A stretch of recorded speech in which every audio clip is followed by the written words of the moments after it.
Okay, a very, very random book review, but I thought I'd switch it up. Normally I do fiction, a history book this time.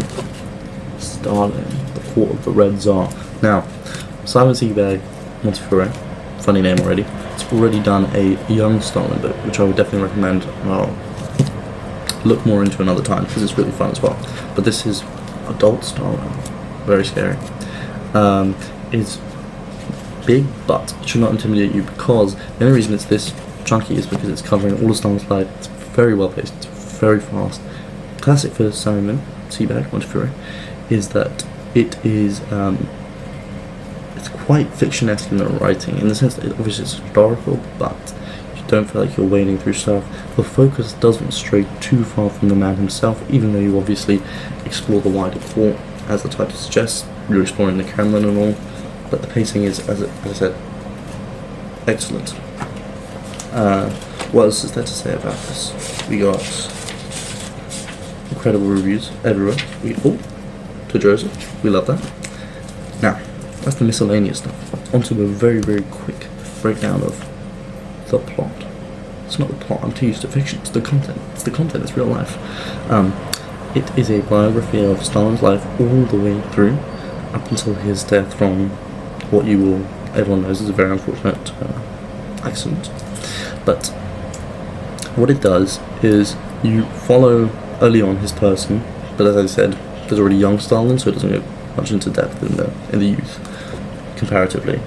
But you explore the wider cast of characters, so Zhukov, Khrushchev, all the people you know who are in this court, the Red Tsar. And what it does is it uses various things through those characters, so events, records that they kept. For example, part 5, Slaughter, Beria arrives. So it's framing the leadership of Stalin through the people under him, who will actually become higher up, some of them. But as you see, Beria, key character.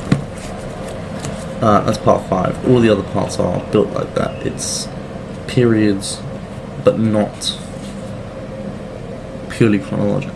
So the book does follow chronological, so as you can see, that one was later, but part 3, which is on the brink, is 34 to 36. So, pre-Second World War. But the main reason I'm yapping on about these characters and the court is because that's why it's fun.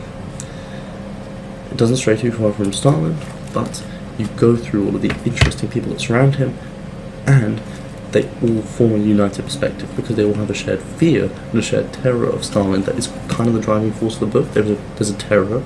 Obviously there's the Red Terror everyone knows about, there's purges and everything, but you get the individual terror that even these powerful people feel in his presence through some of their perspectives. You don't go POV of them, but you go through records and events that they're kind of main character in. So for example, Zhukov and, I don't know, Stalingrad, or Beria and the purges, and each of those, that is always the looming figure of Stalin whenever he is not in the room. So that's why it's very fun. Anyway, it's a long rambled way of saying it's written very well. It's an enjoyable history book. So if you want to read Stalin, that's it. It's called Red Tsar. Yeah, and then I'll do the young Stalin one later because it's also very good. But mostly I want to keep this under 4 minutes, so I'm done. Go read it. I don't know.